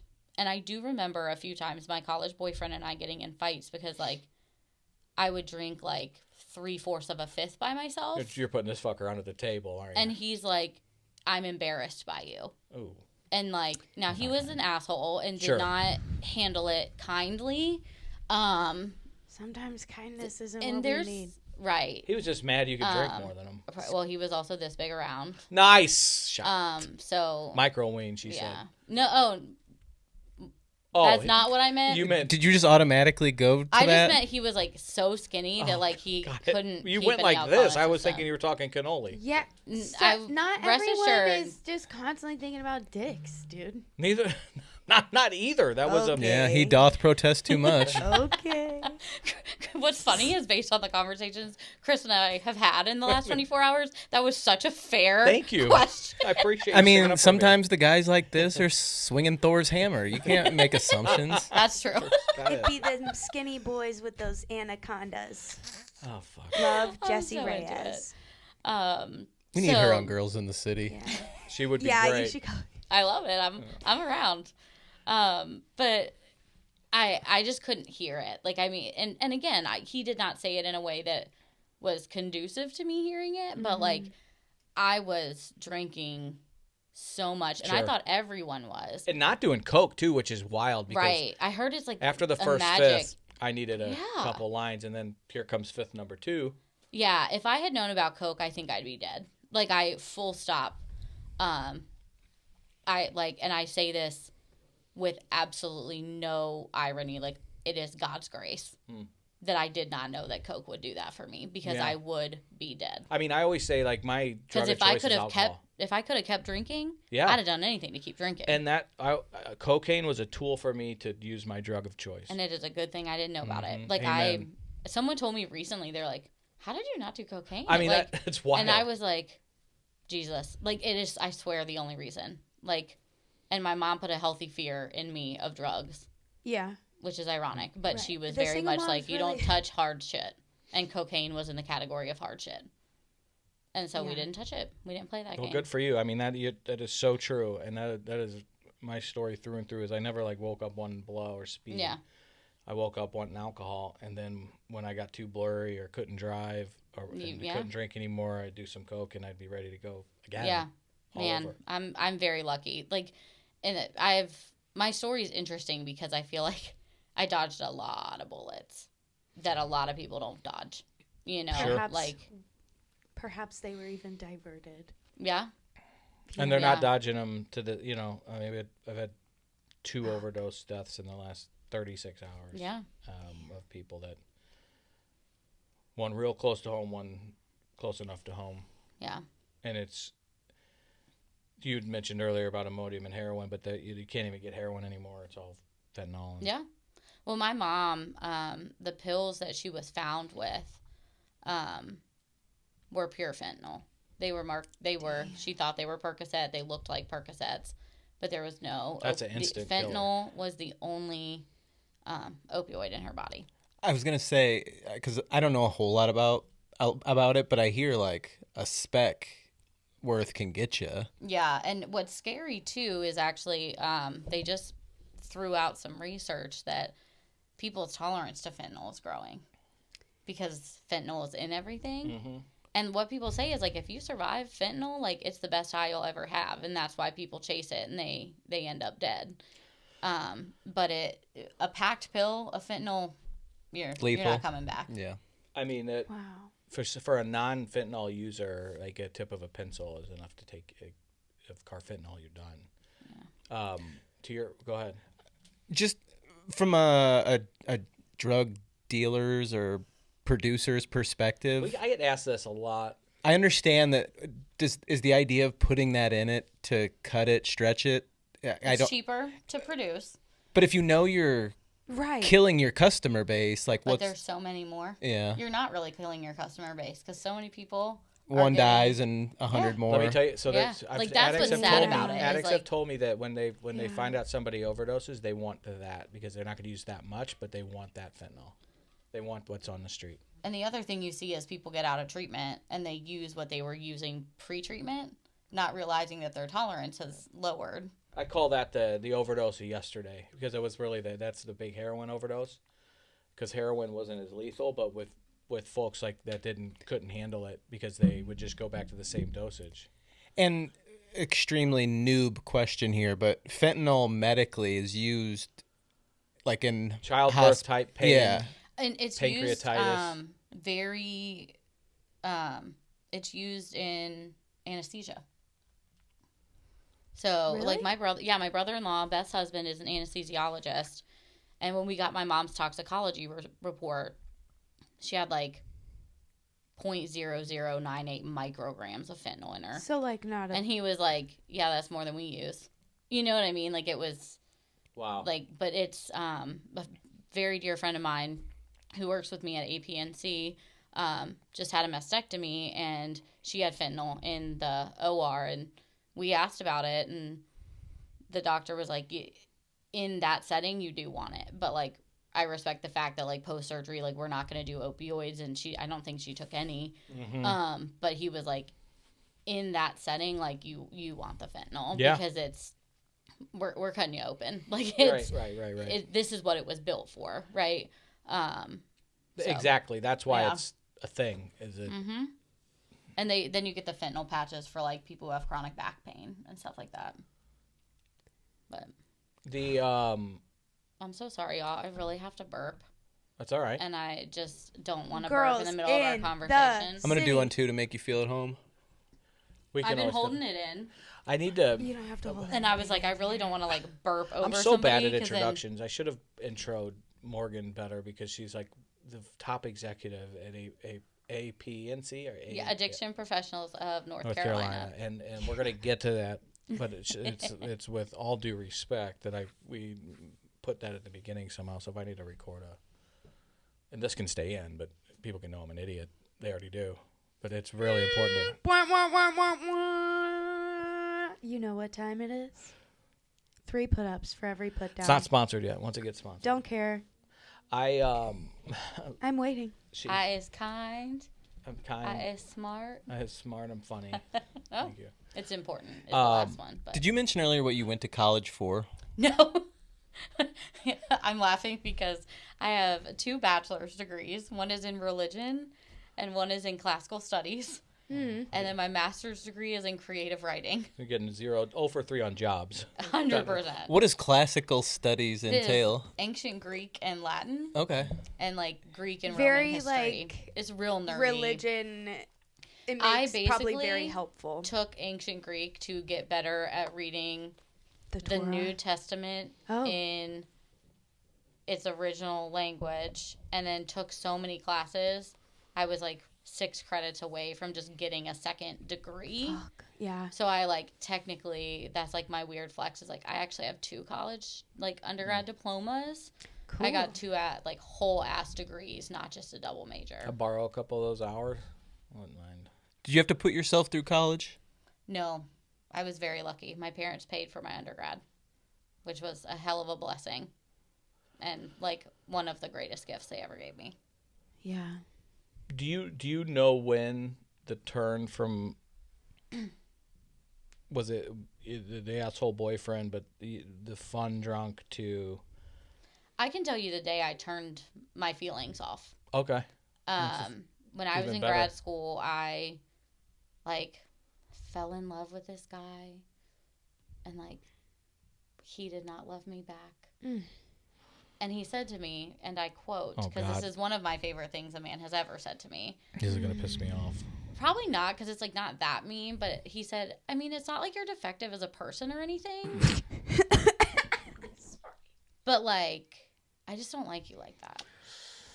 And I was like, oh, so I am defective as a person. Sounds like something I would say. He used the word defective, and that is all I heard.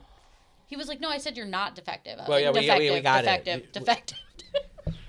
We got it. And I just remember after that being like, you know what, fuck this. Like, And you were in love. I listened to a podcast. It was Ellie Holcomb, actually, and she was talking about a season that was really hard in her marriage, and she was like, my husband and I were like having a conversation in the car, and she's like, I remember it was so painful. I would have rather opened up the door and fallen out on the highway than stay in that car to have that conversation. And like, that is how I felt about my life. I was like, I would rather fall out of a car full speed on the highway than feel what that rejection felt like. And so I remember I was at Amici. It was the corner bar on Hancock Street, and I was by the girls' bathroom. I have a picture of that night. I remember it so clearly. Should and we I was share like, it on socials? yeah. And I just was like, I don't fucking care anymore. And I'm going to get drunk. And this is what I'm going to do. And after that, it was just, Any Deweys? DUIs? no. Amen. I lived 2 blocks from the bars. I should have a lot of them because I drove to Taco Bell a lot. Yeah, baby. Not just Belgrande. And one of my best friends actually got a DUI in the Taco Bell parking lot. When I tell you happened I to my am buddy lucky, Jordan. God rest his soul. Sometimes you just gotta live Moss. He passed out in the fucking drive-through. That was it. The amount again, like the diverted bullets in my story. Like I should.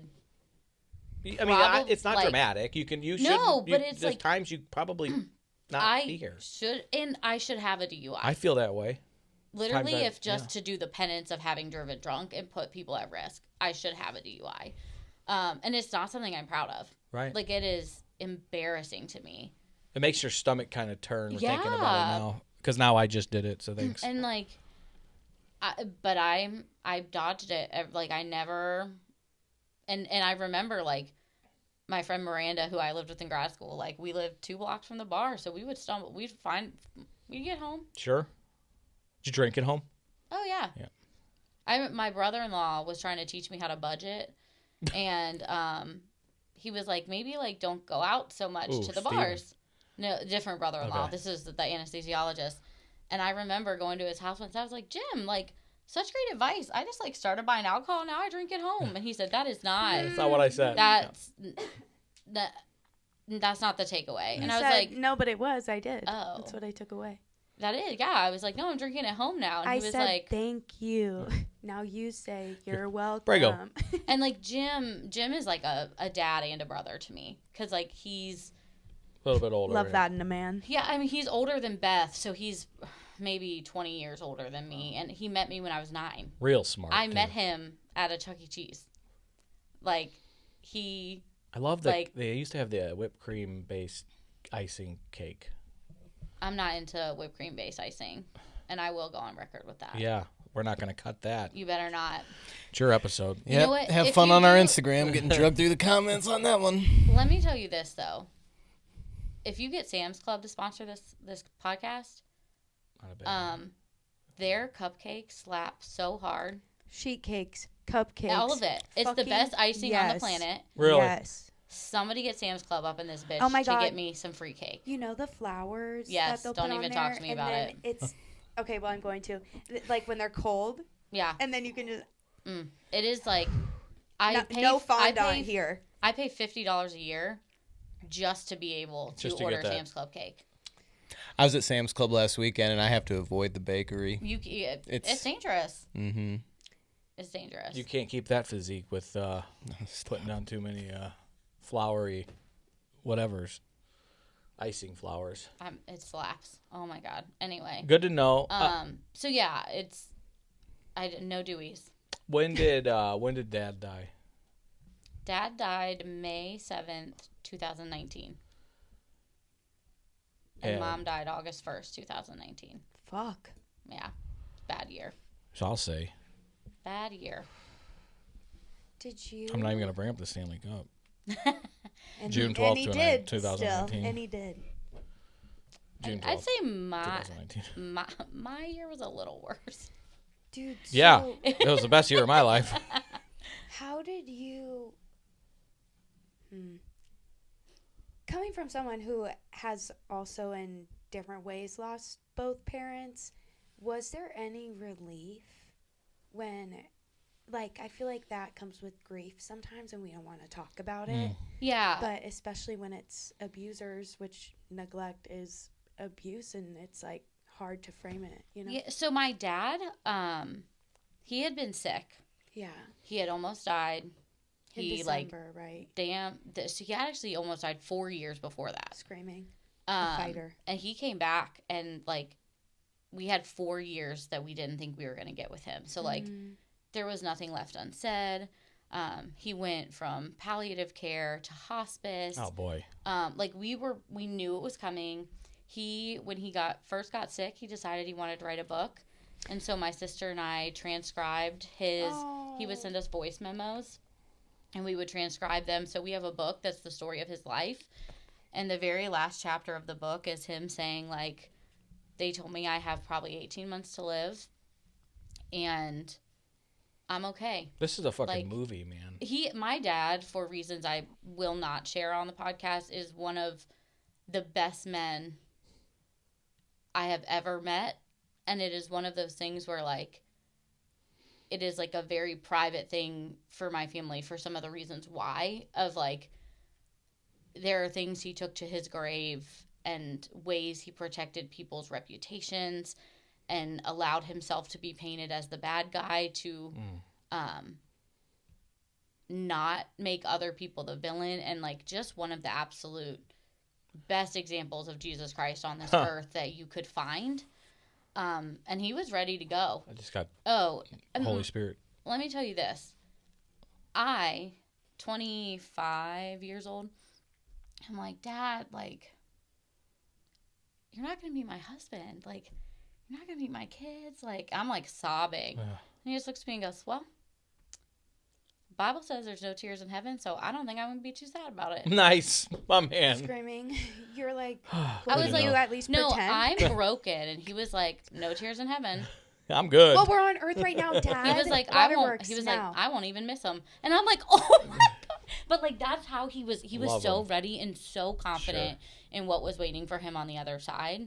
So, like, when he died, it was really beautiful. Like, we were all there with him, like, held his hand as he went. Like, my stepmom saying, like, it's okay, you can go, we're gonna be okay. And the freaking dog was there with us. Stop. Like, he died. This is a fucking movie, man. Yeah, he died in his home, surrounded by his family.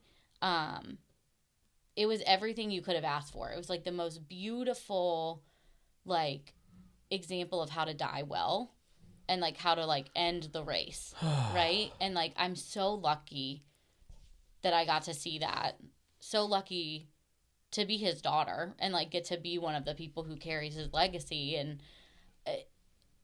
had I not seen that, I think my mom's death would have been a lot different. But I had grieved so much of my dad before he left. Mm-hmm. Like, Sure. there is not one single thing that I did not say to him before he left that I wish he knew. I got a lot of unsaid shit to my mom, right? Yeah. Like I have the two just very different end of the spectrum examples. And so the grief of my dad was just like, he's not here. Mm-hmm. And, like, I'm starting my big girl job and, like, he's not going to see it. I'm like, I finally moved to Nashville, Tennessee, which had been my dream. And, like, all my dreams were coming true and he didn't get to be there to see it, right? Like, that was my grief for my dad. My grief for my mom was, like, rage for a really long time. Like, I was mad at her for getting to where she got. I was mad at her for not telling us. I was mad at her for, like, our childhood. I was just so mad. And it's like an Inside Out when, like, sadness touches that memory and turns it blue. And it's like everything in my life was tinted blue with this, like, okay, yeah, but my mom, like, had addiction problems and, like, was mentally ill and it ruined my whole life. Like, I had no compassion at that point. I was just, like, fighting mad about it. And to have that thought, and then now looking back, like, your life theory hadn't even started yet, because I tell people all the time, when you make the decision to surrender and start new and down a journey of recovery, it's a brand new life and a brand new shot at life. And it, like, I didn't even feel like I wasn't even born until I was 30 when I decided to get sober. Did you? How long until after those two deaths in 2019 lead us up to your decision to make it stick? November the year before, I had told my whole family I was 1 month sober. Okay. And I just kind of decided, like, I have to. The only way I'm going to stay sober is if I tell people I'm sober. Sure. And the week my mom was, like, the week before she died, I remember I called my brother-in-law, Jim, to ask him something. And he was like, hey, where are you? And I was like, I'm at a bar. He was like, is that the best place for you right now? And I was like, well, I'm not even drunk. Like, it doesn't matter. And he was like, I think you should go home. Right? And so, like, they knew. Yeah. And after my mom died, there was some relief because we had been so worried about it. It's a very long story, but like after she had OD'd at work, like she wasn't working, she was not well. We were so stressed out about where she was, what she was doing, how she was doing. And so like her death was kind of like, okay, like there is like a little bit of letting the air out of the balloon. Sure. But like we were just shell shocked. Like our dad had just died. You want to talk about a movie? Yeah. I was like, this cannot be the life that I was given. This can't be. Not the year all my dreams came true. Like I finally got out of that shithole town I went to grad school in. Finally moved to Nashville. All these great things. My sister had just had a baby. Taylor's first daughter, Peyton, was born. She was 3 months old when dad died. 6 months old when mom died. Like all these things of like I'm getting robbed What at a like contrast every of darkness turn. and light. Peyton is like the light of my life, and I think it's because she was the only thing that kept our family going. Because she like named she after a couldn't take care of quarterback? herself. No, they just liked the name. Got it. Just wondering. Yeah, she was named after my mom's family. Okay. Her middle name is after my mom's family. You know, he was a quarterback at Tennessee. You Southeasterners, you know. Yeah. You like your quarterback. No, they just liked the name. But yeah, no, she's the light of my life, the most perfect child on the planet. And doing math, she's 8 now? 7. 6, 7? She's 7. Yep. I gotta take off my shoes to count. Yeah. But Please don't. You I got it. forgot what you asked me a question. I was going to answer it. So, I mean, Oh, after the your mom, decision. yeah. So, my mom lived in an apartment but had a storage unit. And so we cleaned out the apartment the week she died. And then a month later, we went back to clean out her storage unit. And I was in the Raleigh airport. And Taylor and Steven were dropping me off. And Steven had Peyton. He was off somewhere. And Taylor just looked me dead in the eye. And she said, do not ever make me worry about you the way I worried about Mom. Mm. And I was like, oh, shit. Like, I just had never thought about it through, like, I worried about Mom. Yeah. You were able to connect with that. I was like, I don't want to do that to you. Like, Right. we just lost her. You can't do this again. And it was like a crystal clear where I was like, I know I have to quit. And it took me another month. Sure. It seeds, I mean, yeah. I just wasn't ready. And Taylor actually had come to town. I worked at a treatment center and I shared. Yeah, that's another just irony of all of this. Was that the dream job in Nashville? Yeah. Yeah. It was a Christian treatment center. So I was like, I love women. I love Jesus. And like, I love Nashville. This is the perfect job for me. And so I was sharing Mom's story at the fundraiser. And so Taylor came to support me. And that night we went to dinner and we both had one beer. And I remember looking at it being like, this is going to be my last drink. Like, I just knew it was the end. And it ended up being really, like, we didn't know it at that time, but Taylor was actually pregnant with her second. Oh, really? So, like, it just kind of felt like, okay, there's going to be a second baby. Like, I want to be a different aunt for them.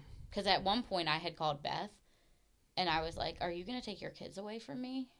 She was like, what are you talking about? I wanted to ask that earlier, if it ever affected how your sisters view the relationship with their kids. I don't think it did, because I remember telling Beth, like, I vaguely remember, like, sitting against my dresser, and I just was like, are you going to take them away from me? And she was like, no, but I'm worried about you. Like, sure. But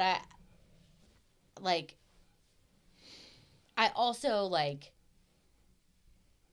took my role as an aunt very seriously. Like, I would have done a lot of things, but I think putting them in harm's way would have been a hard line. But something about, like, that last drink, finding out Taylor was pregnant with Avery, is like the baby my parents weren't going to meet. Like, there were just so many things that it, like, felt like, okay, like, we're going to be done now. And I had joined a church, and they had kind of like, come over the day my mom died, helped me pack my bag, helped me book my flight, get me to the airport, all of that. And I went over to the pastor's house and his wife, and I was like, I need help. And another family that went to the church, the husband was like 2 years sober. And he was like, anytime you're ready to talk about it, because we had talked before, and he was like, you're an alcoholic. And I was like, no, I'm not. And he said, when you realize it and you're ready to talk about it, give me a call. Yeah. So I called him, and I actually ended up moving in with him and his family. Nice. And the rule of me being there was I had to go to one AA meeting a week with him. Okay.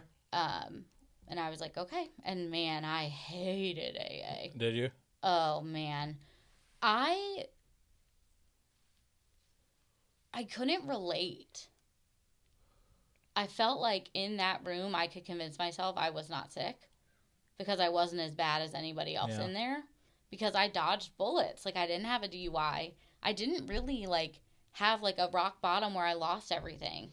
I really didn't lose anything. I didn't lose a job. I didn't lose my family. And so people are telling these stories, and I'm like, y'all are crazy. And I am not an alcoholic. And so, the rooms, were not a healthy place for me to be, because I could very easily convince myself out of what I was doing, and I knew what I was doing was right. And so, my church family, Monday night I went to the Rumbos, Tuesday night I went to the Frames, Wednesday night I went to this family, Thursday night I had to text them and check in where I was, and, they just... No, it became your program. Oh, yeah. That church... I can relate to that. That church saved my life. Sure. Saved my life 100 times over. Are you still connected or close with them? Not as much. I left Nashville. Sure. And COVID happened, which I think just made connection really hard for all of us. I know if I called any of them today, they would pick up, and I would do anything for them. But yeah, I don't see them a lot anymore. Seasons and people come, man, and that community is when I just such a divine fucking thing, man. And I clung to the verse, I don't even remember, I couldn't quote it, but it's God puts the lonely in families. And it's all of these families had 4 kids. These I was just right in my element, and it was my parents are gone, but look at the wealth of family he's put me in, and again, 2 dead parents. I still have a stepmom who has known me since I was 4. Surrounded you unconventionally I've got your whole life. This brother-in-law who has known me since I was a little kid, and really does my sister put together this book on my 33rd birthday last year, and one of the things, it was a collection of people just telling me how much they love me. And Jim was like, you really are a daughter, a sister, and a friend. And he was like, it's been a privilege to watch you grow up. And it's yeah, you did watch me grow up. You have known me. I hear a lot of gratitude in you. Oh, yeah. This is incredible. Because, in some ways I had, this, the craziest life.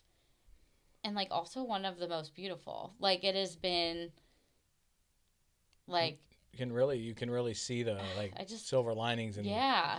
The light always does conquer the darkness, and it's the theme throughout what I hear throughout your story. Well, and it's kind of funny that you say it that way, because when my mom died, I was like, oh, this is what the Bible talks about. What is in darkness will be brought to light. Mm-hmm. Her addiction, she kept it in the dark. Yeah. And it might have been through her death, but it was brought to light. And, it talks about, the wages of sin is death. And, don't mistake me. I do not think that addiction is sin. Right. But there were lots of things that she was doing that were sinful within that. Mm-hmm. And the secretiveness and the way she hid it is very just akin to sin, right? Isolation. Sin, and so it's just the shame that separates us from everyone and else. So it was this in my face example of the Bible is not playing either. It is for real. I watched it happen. And so Taylor and I decided very early, we are not going to be embarrassed by our mom's story. Amen. We're not going to hide her story. We are going to tell it with empathy and with compassion. and in ways that will honor her. Like, there are pieces of our story we will never tell because they wouldn't be honoring to her. And I don't want that. Like, I want people to know that she was equal parts, like, so sick and at times so terrible, and still unconditionally one of my favorite people on the planet. And I never questioned a day in my life whether she loved me and whether she cared about me and whether she would have laid down on the sidewalk in front of a car to protect me from anything. I hear the fierceness in your voice when you say that. She because I do feel like her protector. Yeah, for sure. Well, and her light that you say that came kind of out of the darkness of her death, that we just talked on Sunday about, I mean, which is low-hanging fruit for the message I'm going to give Wednesday night for anybody in recovery, is the Sermon on the Mount, and talks about taking that light and you don't hide it, you put it on a fucking city on a hill. Yeah, and you put it on a lampstand so all can see, and that's by sharing your mom's story. You're doing that and lighting, because people are hearing the dangers, by being misprescribed or self-medicating mental health issues and all those things of what it can manifest into, but also the fucking glory and like her humanity, like her human beingness. Like she was broken and flawed, but that wasn't all of her. Yeah. I mean, and I could tell the whole way you tell your story about your mom, like you've done a lot of work on and rightful to have resentment and anger, but you've really turned that into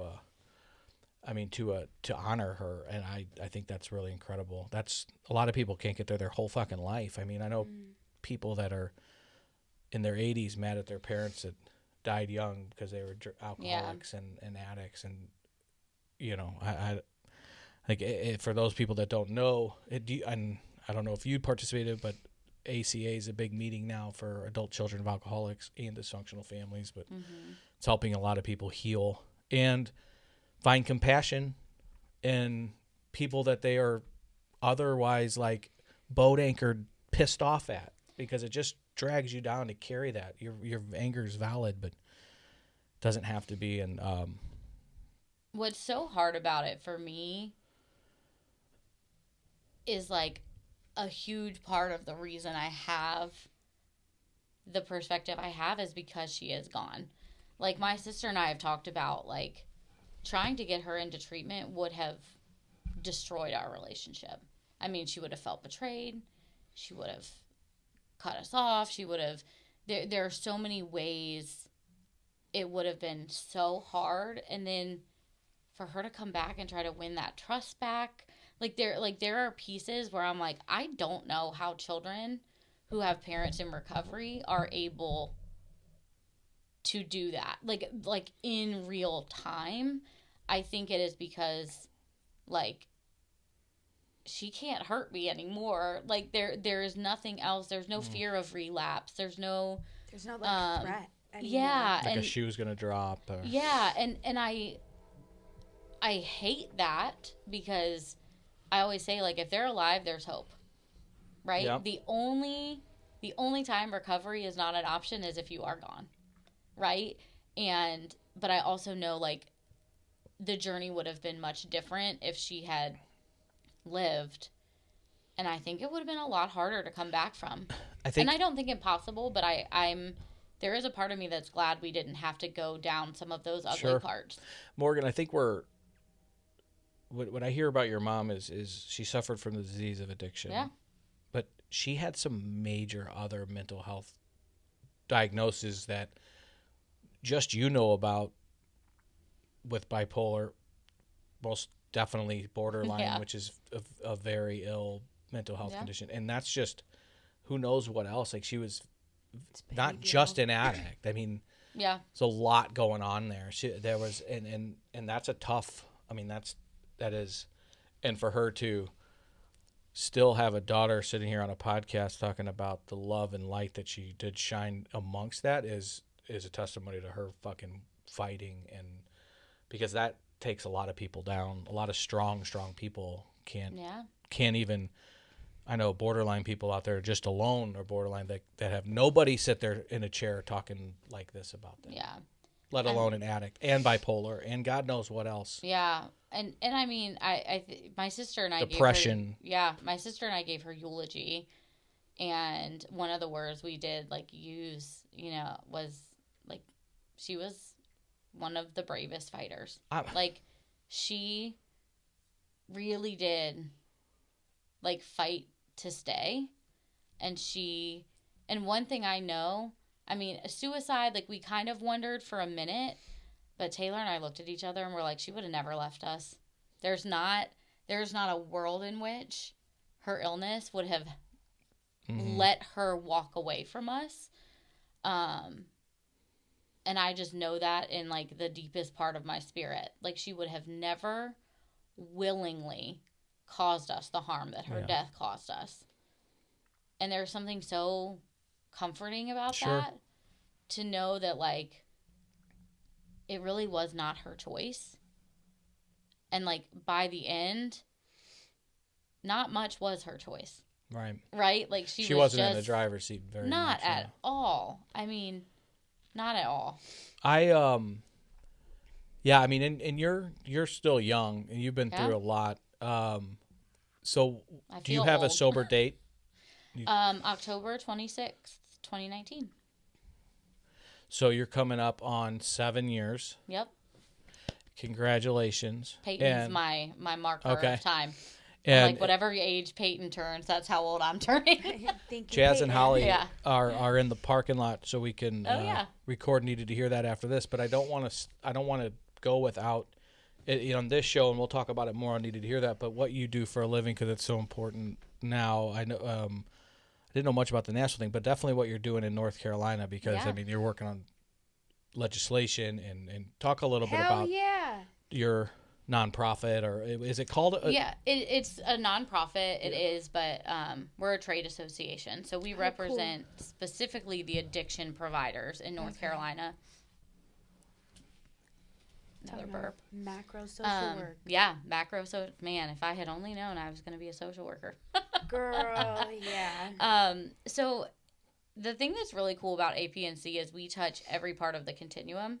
So, like, I've learned a lot about prevention working at APNC, and I really think my, like, personal soapbox is I think prevention is our way out of this mess. Easy peasy. Like, why is it? Why? I really proactive care. Why are we? It feels like there's no money in proactive care. Yeah, well, it's not sexy. Right. Where's the podcast for shit that didn't happen to me because I made smart choices? That's not hot. No one wants to hear that story. Right. Health and wellness. But that's the story that's going to save us. Yeah. And so at APNC, we're able to represent the entire continuum, and really we help the people who help the people. Mm-hmm. So we don't do direct service. We're not interested in direct service. Our goal is to support the people who are doing direct service. So, like, education, making sure y'all get those credits for your licenses, and then fighting at the legislature for good policy, or fighting the insurance companies who don't think it's medically necessary to go to detox for meth because it won't kill you. Don't get me fucking started. If you won't die, we don't have to cover it. God forbid you be comfortable. You did this to yourself, you know? They won't cover weed at all either. Probably for not. rehab. No, they won't. They don't hear. I'm sure they don't. It's hard or pressed. Gas. You're nitrous. You're hard pressed to find a place that will let you come in to detox from weed. Right. Well, half of them don't even think you need to. Like, they won't, and they won't pay for a residential program. So. Yeah, don't get me started on weed. That's a whole other conversation. Yeah. But our goal really is, like, treatment centers don't have the ability to walk up to Blue Cross and say, you're fucking my people over. Yeah. But we can on your behalf, right? And so that is our role, is really being that mediator. And you can only do it in North Carolina? Well, there's one here in Illinois called the Illinois Association for Behavioral Health. Okay. Another great organization. So a partner organization in a way? Yeah, so our CEO at APNC used to be the CEO there, which is and you were can I shout out that you were interim CEO? Is it you can? Hell yeah! I was 8 weeks. It was a lot of fun and very stressful. Did you fire everybody? Ready to be done? No, okay. I didn't. Everybody's like, "Oh fuck." we joked and called it Morgan's Reign of Terror. Nice. Because, like, I'm the mean one and our CEO is the nice one. And she's like, well, we should give him another chance. And I'm like, they don't deserve another chance. Put him on his Somebody streets. has to Wait, have say y'all it. seen Miss Congeniality? Yes. Harsher punishment for parole violators? Yeah. That is me. Okay, got And it. Sarah's like, world peace. And I'm like, no, harsher punishment for parole violators. like we gotta get this Sandra under Bullock. control. Yes, I love that yeah. movie. And so in a meeting when we're talking about something, I'm like, harsher punishment, and Sarah's like, oh my God. But yeah, our goal is to, I mean, kind of fight the man, but Love it. our goal is making policies that actually make fight it so for people the can man. get care. Yeah. That the people giving care stop burning the fuck out and leaving the field, to make sure that we can have a behavioral health system that makes sense and actually addresses people's needs. Because right now it doesn't. Like, it Right. really doesn't. And people don't know. I think about myself at 23. What the hell do I do with my mom? Like, how do I teach a 23-year-old how to deal with that? How to parent a parent. Before their parent is in that spot, right? Like, we do a lot of consumer education around how to find good quality ethical treatment, because there's a lot of bad actors out there. Yeah, that's what we talked about Patient last night. quite a bit. brokering. We have a whole campaign around I'm gonna need educating your the help with public that as about we're- patient brokering. Yeah. As we're developing and building this collective. But I am really excited to get connected to the Missouri group and the Illinois group that you touch. I on my team is the Missouri CEO's son. Sick. So I know all the people for you. All right. Wait, that's so perfect. We Yeah. can't wait for Yeah. those connections, because we have a lot of work to do, and I think we're going to do a lot of awesome work together for a long time. I'm so grateful that, Chaz and Holly and Light Source brought you up here to be on the podcast, not once but Yes. twice. We're getting ready to do Needed to Hear That. You're doing Yeah. a double. Well, a and you know what's twofer? funny about that is Chaz and Holly invited me out here like 2 years ago. And I was like, okay, yeah. And then, like, I saw them again at our conference, and they were like, so why didn't you ever come visit us? They don't play. Yeah. Well, I was like, oh, I thought you were just being kind to me. right, like water cooler. And Chaz was like, do you understand you're literally one of our favorite people on the planet? And I was like, I did not. You're And like- I'm so sorry for not believing you when you said you wanted me to be your friend. Yeah. And, like, from that day forward. Imagine. And fun fact, Chaz's birthday is the same day as the day my mom died. So I told Holly. Fun fact. I found that out today, and I told Holly, I was like, I'm really He probably glad. loved that. I was like, I'm really glad I have something like That's to August- celebrate. August on Right, that 1st, day. that's right? pure. Yeah. It's I was pure. like, it's just really like. We'll celebrate that here on who- Needed to Hear That. Who better to celebrate than Chaz on like the worst day of my life, right? Like if anyone can hold space for that, it's Chaz. Truly. I would normally make them You're a wait in the saint. parking lot, make Chaz. We do probably every Monday night, but Holly's out there and she doesn't. She's No, yeah, stomping she's- her feet. I and love I have it. to go to the bathroom again. Oh, well, so. that's good. I love it. Thank you so This much. was awesome. Thank you guys. This is fun. This is part one of many. We're gonna Oh, have yeah. you on quite a bit, and I got I'm so excited many to do a lot of stories. work. We just touched. You'd be a great PAFO, but yeah, We'll do that someday. someday. And the girls in the city Yeah. talk about some app dating. Screaming. Listen, I got the stories. Kurt, I did tell her about Putt Shack. She said, "You better be good at that course." I was told I would get a putt shack date. So Yeah! I did. Sorry. I'm just. I have a punch my card God, that's this just is waiting live. for Let's go. another punch. When time do they close? No. I should know that off the top of my She's head. not leaving until Wednesday, and she's a girl that wants to mingle. I don't have plans tomorrow. She's single and wants to mingle. All right, Yeah, neither true. does Kurt. I'll get a tea time. What? A tea time. She Stop. said she doesn't have plans tomorrow night, and I said neither does Kurt. Kurt will be probably editing the next. Not if there's a. Not if he's on there- a date. I think you might be putting. Okay, like I said, tea time. I love it. Let's do it. All right, shout out to Putt Shack. Can't wait to hear how it goes. You guys, thank you Welcome so to- much, Morgan. Thank you. I love Chris. you. God bless you. Jesus is a fucking badass, and he's got you, and you know that. And Jesus doesn't subscribe to gender binaries. As we say in North Carolina, won't he do it? won't he do it? Yes and amen. Let us Yeah. pray. I'll react if I had to. Put some things in the past too, and don't let them distract you, but react if you have to. I'll react if I had to. Put some things in the past too, and don't let them distract you, but react if you have to. bad.